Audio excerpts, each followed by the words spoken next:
All right. You ready? And yeah, please look at him. Okay. Actually, before we actually start, let me check the levels. Vince, can you just talk to Aaron real quick? Just tell him whatever. Just talk, because I need to just. What did you have the for levels- breakfast? Yeah, there you go. Thank you. Do you know what you had for breakfast? Bacon and eggs. Was What it else? good? Was it good? Coffee, yeah. Coffee. Yeah, and no, actually, a pig that I actually met, you know, turned into bacon. So, Yeah. homegrown, yeah. Yeah. Yeah. Levels are good. Thank you. All right. Could you just say your name and where you live, and describe the place, and No, my and name's how old you are. VinceMcIntyre, and Sorry. 67. Can you say my name is? Oh, and My- also, yeah, sorry. Whenever wait to stop talk till Aaron's done, because we can't have the overlapping voices. Okay. Yeah. So as soon as he's finished asking your question, try to make your questions succinct, Okay, so yeah. he can hear the end and then he starts. Okay. Thank you. All right. Start again. Yeah. Can you say your name Vince McIntyre. and Sorry. can you, All right. So when he says, "Can you say your name?" If possible, can you say, "My name is Vince McIntyre"? Because we have to work with full sentences. Oh yeah, okay, yeah. Perfect. So my name, I don't get the language that Yeah. good. So you want to start? So my Please. name is Vince McIntyre. and how old are you? Go ahead. I'm Sorry. We six. got. Sorry. We got to. Whenever let's start again. Everyone just make sure we're not talking, Yeah. and then you start. And Oh, okay. We that's were gonna talking. be. Because it yeah. picks up everything in the Okay. room. Yeah. Yeah. We'll be careful.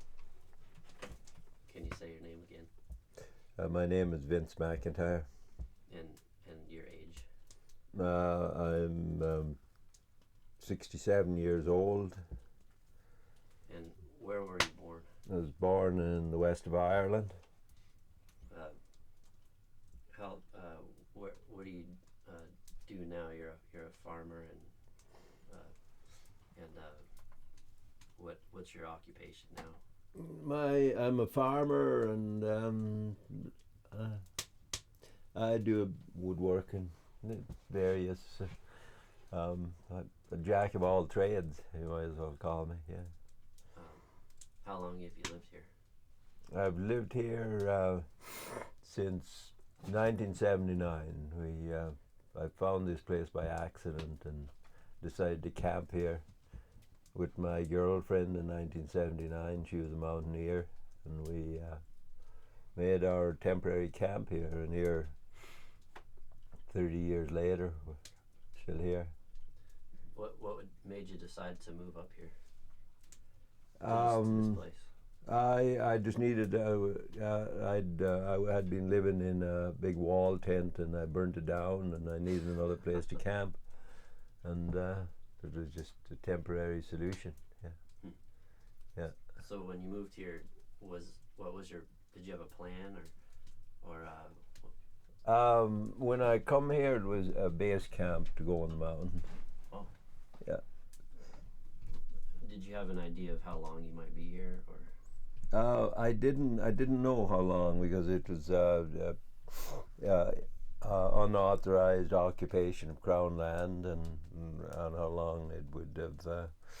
What the implications of that I didn't understand or know about at the time. So I never seen it. Even today, I don't see it as permanent.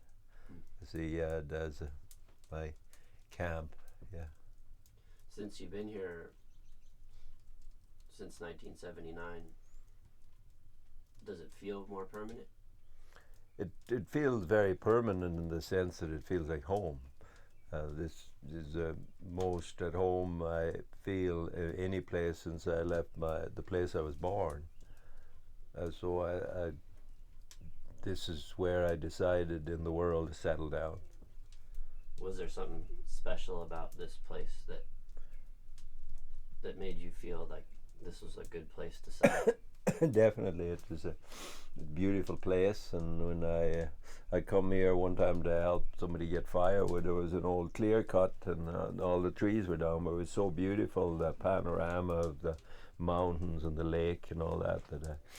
Oh, that'd be a nice place to live. Yeah. Was there something that gave you a feeling of home when you found it, or did home happen in a more organic way? How did that happen?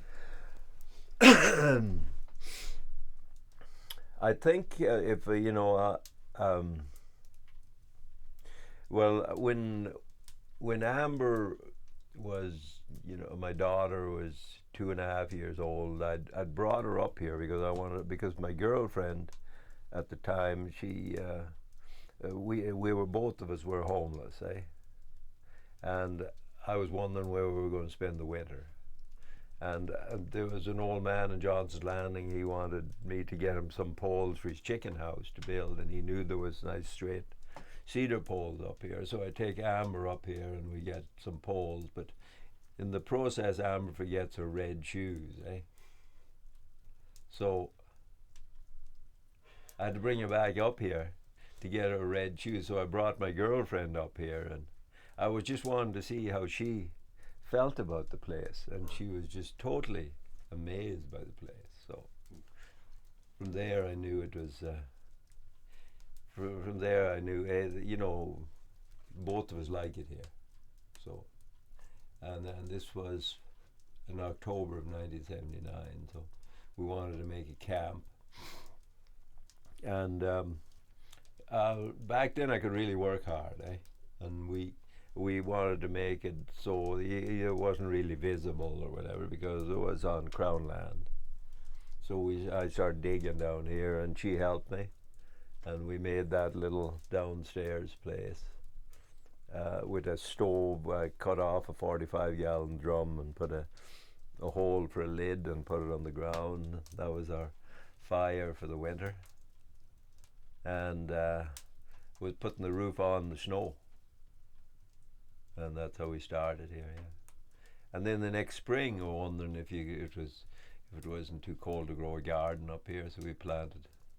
And she was a gardener, and she loved the whole horticulture thing. She was a beautiful gardener, flowers. She knew all the Latin names of every plant in the forest out here, Was that Gladys? That was Gladys, yeah. Can you say more about the first year here and what it was like to be here throughout the seasons? The next spring we started. Out here it was just real deep slash, from the debris from logging. Because back when the log did, they just knocked everything down. This was a first clear cut in the Lardo Valley here. It was little, 40 acres. And when the loggers, I knew the old man that logged here, and he told me that when the new regulations come in for clear cutting, because they didn't take it seriously when they just took out the stuff that could sell, and they left the rest standing. But they got sent in to knock it all down. So that's when I come here. That's what it was like. People had been up here to get firewood and fencing material and all that, but basically it was. You needed cork boots to get around here. It was quite. So next spring we started clearing some of that up and burning some of it and taking some of it out, and that's what our place up here is built out of stuff that come out of the slash. It looks like some of it was. It was all. It had some of it come through a fire from like 1905 or something like that. There was old cedar snags standing dead, but when I found them, they had been cut down. What were some of the challenges in that process?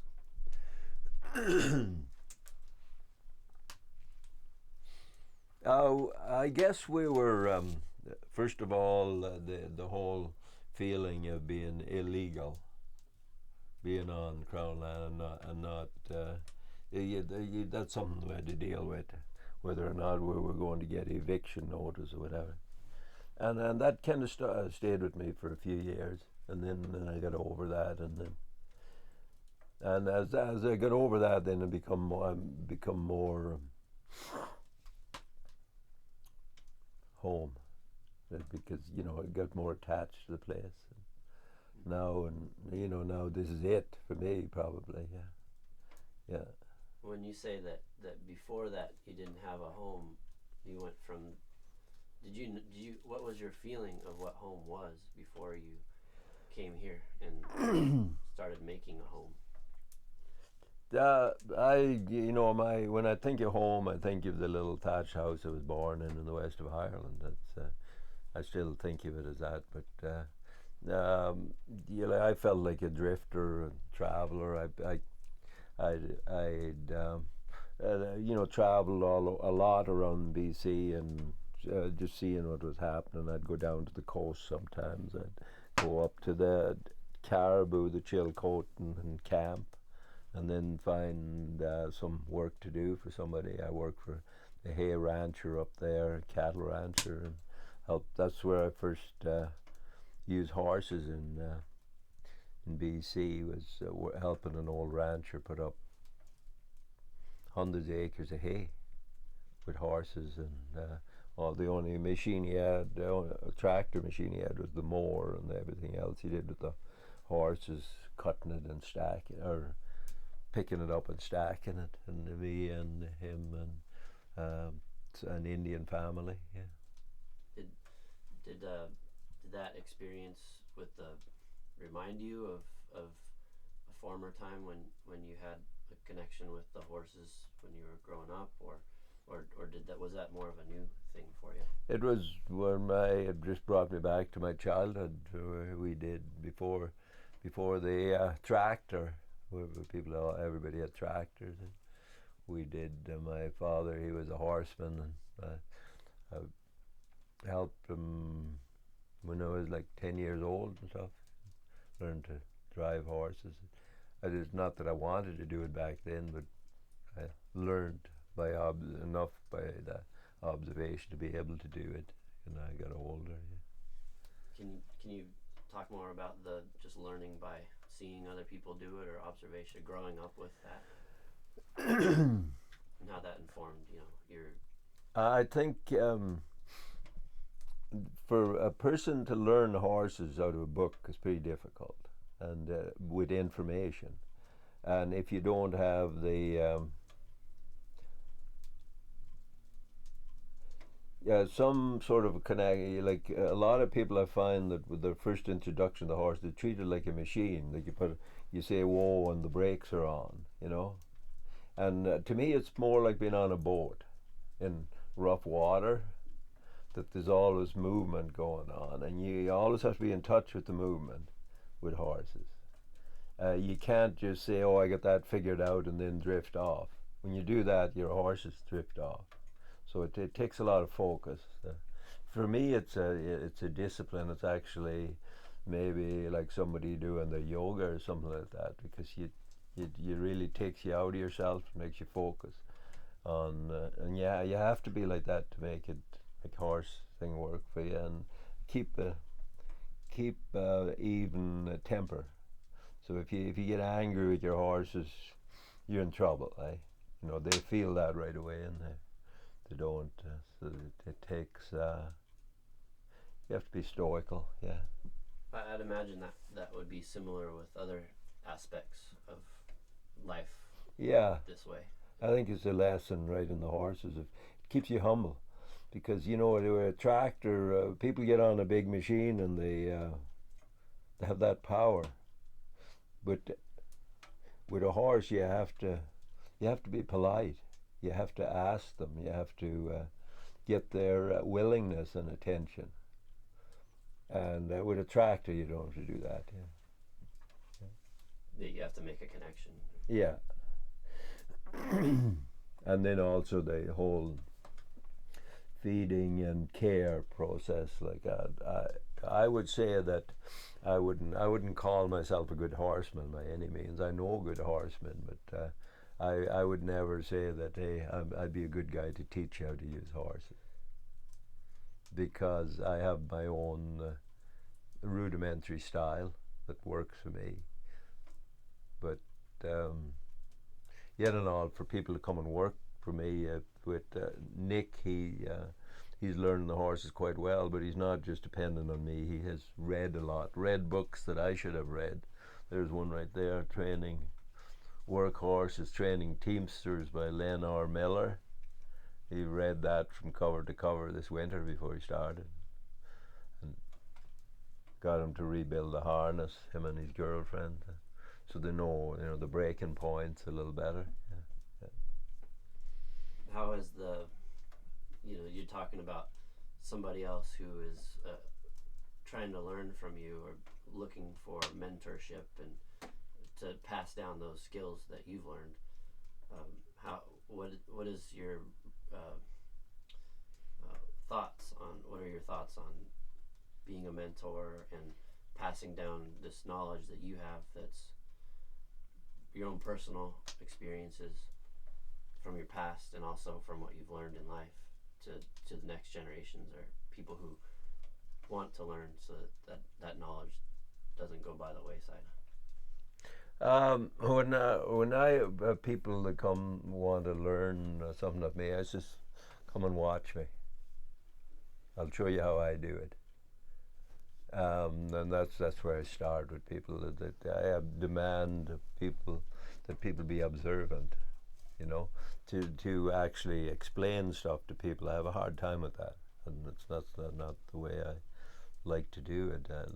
I don't want to come there. Like if you're in the field and I'm doing things a certain way, I'll show you how I do it, and then I'll see how you get it. Yeah. Can we stop for 1 second? Yeah. I want to fix your mic a little bit. That's right. Yeah. So is the mic okay? It's okay, but it's on the other side. okay. Yeah. I didn't see it go on. Thank you, Louis. If we can get it down a little bit farther below his beard. One thing, Vince, is when you have your hands up, you can hear it. Like I can hear it in the microphone. Like when your hand is near your face. Oh, okay, yeah. So maybe just try to keep. Oh, right. So it's right here. So Yeah. maybe if you can't touch that area, that would be great. Give me 1 more second. Can you hand me that toilet paper right there? I'll blow my nose. Okay. So adjust this. Because you're pointing this Oh, I was trying to. out into It that. won't. Good to take a Right. break. Try to do Yeah, that. water break. There it I'm not is. used to talking Thank so you. much. Yeah. Oh, yeah. I think it's like this. Without I anybody always saying say anything. talk is cheap. After somebody has long-winded told me in a very diplomatic way that I know less. It's in the shot. I've told somebody I I don't know like that. less now than when you started. Whatever you say nothing. That's another good one. You can talk at length and then I have no idea what was that about again. I used to say to Johnny, yes or no? I asked him, are you going to come out to work tomorrow? And then he'd go, about what the variables of whether or not. And I would say, How's that looking? Are we? It's not in there. We're good. Yeah. We're ready to roll. Yeah. Okay. Who is Johnny? Is he Johnny? Yeah. He was a fellow that worked for me for off and on for a couple of years. He had potential, but he didn't get the fact that you had to be devoted. Like I left him in charge of the cows one time, and one cow got pretty sick because he hadn't been doing what he said he was doing. He'd been going off to the beach, spacing it all out and getting stoned. That kind of.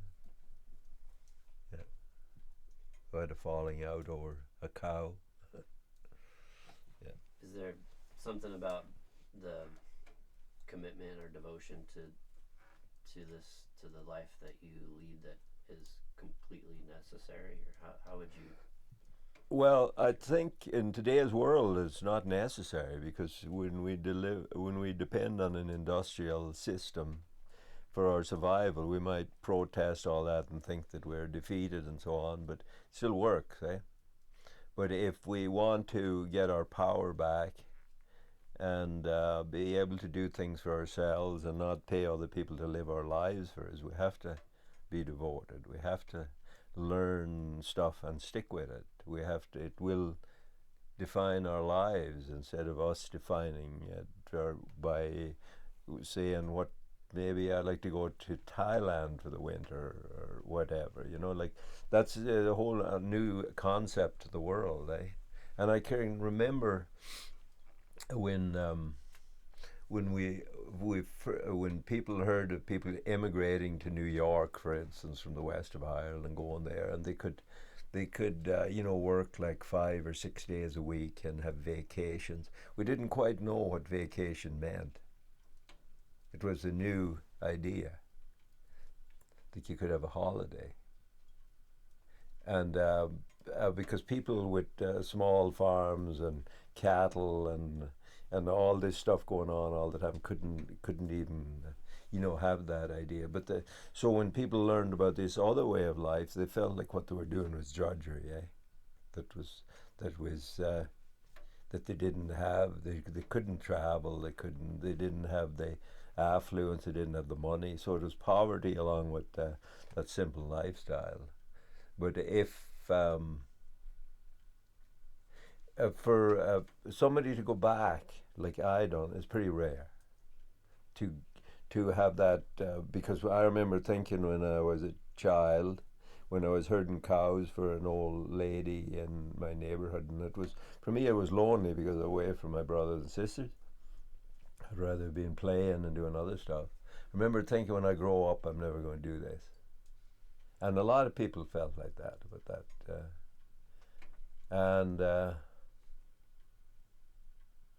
And then when I immigrated to southern Ontario, we all worked on market gardens, and there was no Canadian kids working there. They were all refugees, Hungarians, and we were the only Irish kids there. But there was kids from away, and Canadian kids went off to the beach on the bicycles in the summer. We crawled rows. So when you have that experience and you decide you want to get away from it, there was a few events in my life happened to make me realize, hey, that was a good life, and now that I appreciate that I had them experiences because they give me endurance for what I do. And if kids don't have that, like I know people that are 40 years old and they're still babies. They're still like they have this, they treat me like a parent or something, But you should be over that. You should be over that. Like we have lost that concept of manhood and growing up and all that somehow, That you don't have that extreme whatever it is to push you out in the world. At one time it was a young fella'd go to sea because he couldn't get along with his father, for instance. And that's natural. That's natural to be forced out of the nest, just like the grizzly bear beats up her cubs to send them away, give them a good beating, and then he won't follow her around anymore, And our nature is the same, to be ousted out of the nest at a certain. But with all the infrastructure and all the industrial whatever makes us so that we don't have to grow up. We don't have to go it on our own and whatever. I left home because I didn't get along with my dad, and I got as far away as possible from family because of all the tragedies associated with my childhood. And I ended up going to South America for a year, and then when I come back, I went as far north as I could go. That was to Dawson City, and there was something like I was getting away from, that I never thought I'd ever settle down, that I'd always be a traveler, right? And when I come here, I kind of grew into the place, and my daughter was born here in the Kootenays, so that's probably the reason that it made it home for me. Yeah. How has it been how was it to raise your daughter your son also, right? Yeah, my stepson. Yeah. Yeah. In the life the life here on the land with the It was wonderful. It was, they spent a lot of the school time with their mum and the holiday time with me. It couldn't have been better. And we went in the mountains a lot. And my daughter, uh, she she learned to count by counting the fish. I'd go out at 4:30 in the morning fishing, and I'd put her asleep in the bow of the boat, and wake her up by tickling her nose with the tail.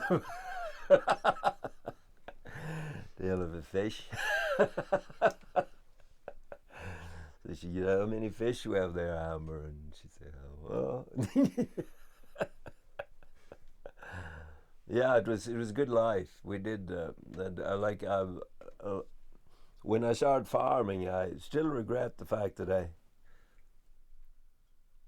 I couldn't do as much of that. Like I've gone in the mountains some, but back then we went huckleberry picking. We lived a lot off the land, and I felt it was such. I used to go tree planting, and I seen going tree planting was to buy freedom, not to pay mortgages or anything, just to buy freedom, so I could do what I wanted to do. Yeah. So you had said at another time that you didn't want to have to go to work for somebody else.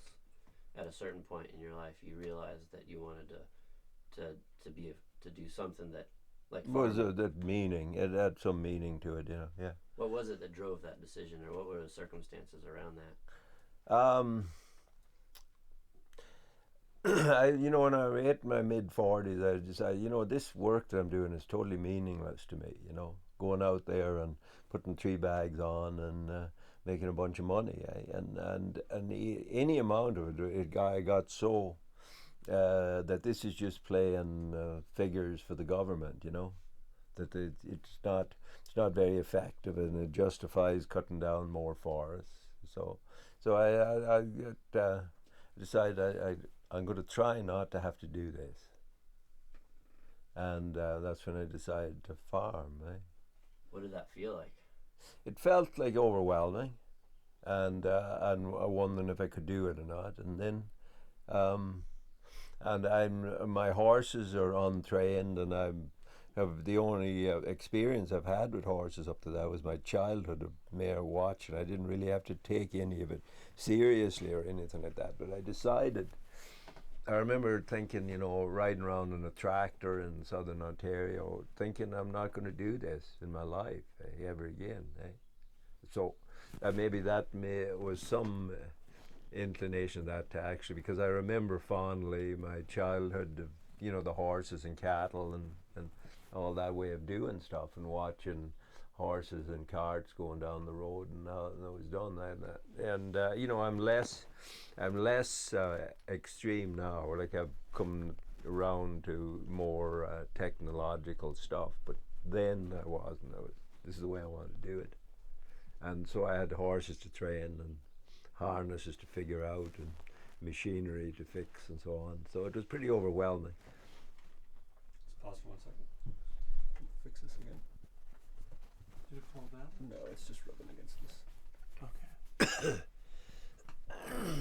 Is that going to be okay? Is it going to go back? Or? I hope not. When it, It's fine. I think it'll be okay. That last one was a little rough. Okay.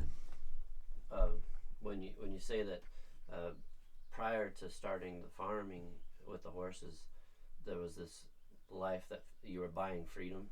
Yeah. Yeah. And we had gardens and all that. Like up here, we had big gardens, and we had plenty of food for our own, for sustaining. But somehow I've never been really big in doing stuff for myself, and it has to be bigger than myself. Whatever. If I have to have a motive for what I do, otherwise I'm totally lazy. If it's to take care of my own needs and I'm totally lazy. Even fixing my hands, I let things go too far before I'm not motivated that way. So what motivates me is,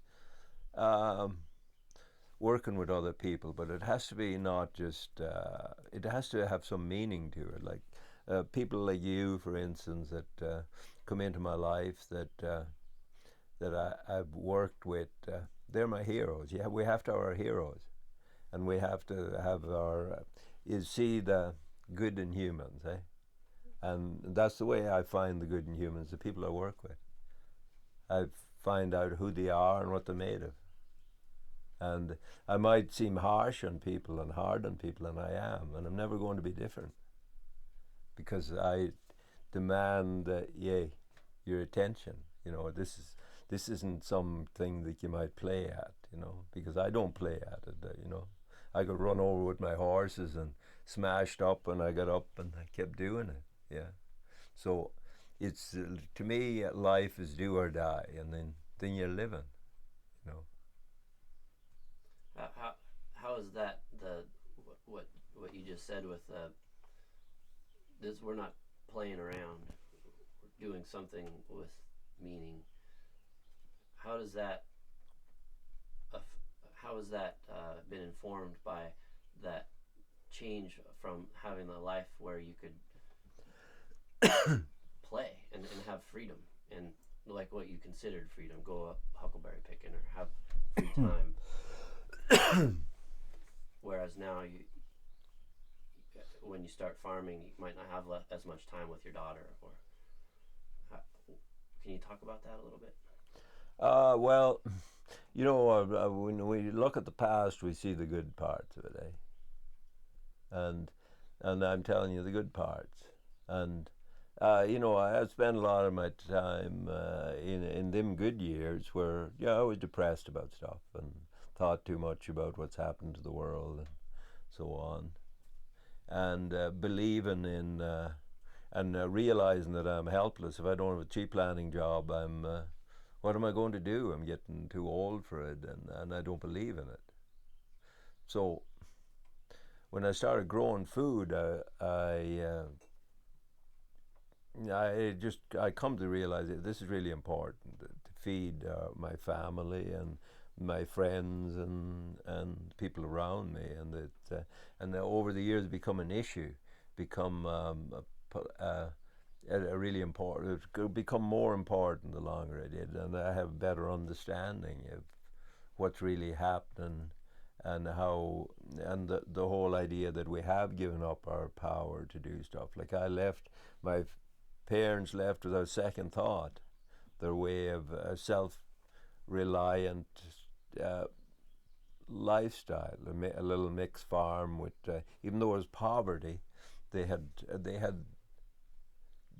with their own efforts, they didn't have a mortgage, they didn't have any of this stuff. It was hard to find money and so on, but they had some power in their lives, eh? The old neighbour woman, she delivered us when we were babies. When somebody died, it wasn't, you didn't go to the funeral parlour. You went, somebody would come in and dress your body and get you ready for the grave. We've been industrialized on all levels, and when you have that realization, you know, we feel helpless, eh? No. Yeah. It sounds like that. What we talk about community, or Yeah. having closer relationships with our neighbors and our friends and the people around us, that you had back then. Maybe you didn't even call it that, but it was something that actually did have a sense of, it sounds like in some ways your parents had a sense of freedom that wasn't just free time. Yeah, well, they didn't. They had it, and they didn't. They didn't know what they were giving up, because they didn't know about the world of you know, Southern Ontario and what it was going to do to the kids. They didn't. They expected nothing but good. Yeah, more of everything, the freedom, money, travel. You know, all this sort of stuff. They seen that it was the land of opportunity. You know, that's what was the whole propaganda around immigration at the time. Yeah. What were your parents' names? My mother was Kathleen and my father was John. Um, you'd spoken about a sense of power, that people have given up a sense of power. What do you mean by that?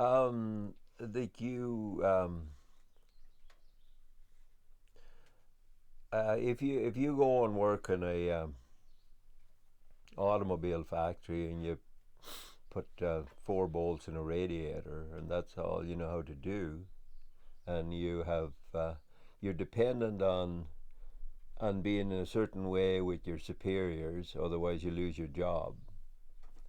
You can't be real. If you have a mortgage, you have to say and do things that you don't want to do. And if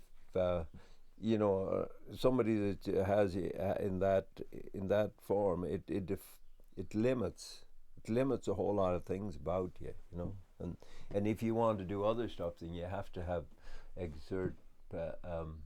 you have to have the willpower or whatever it takes to not go home and watch TV and drink beer, but do other stuff to give you like a life, eh?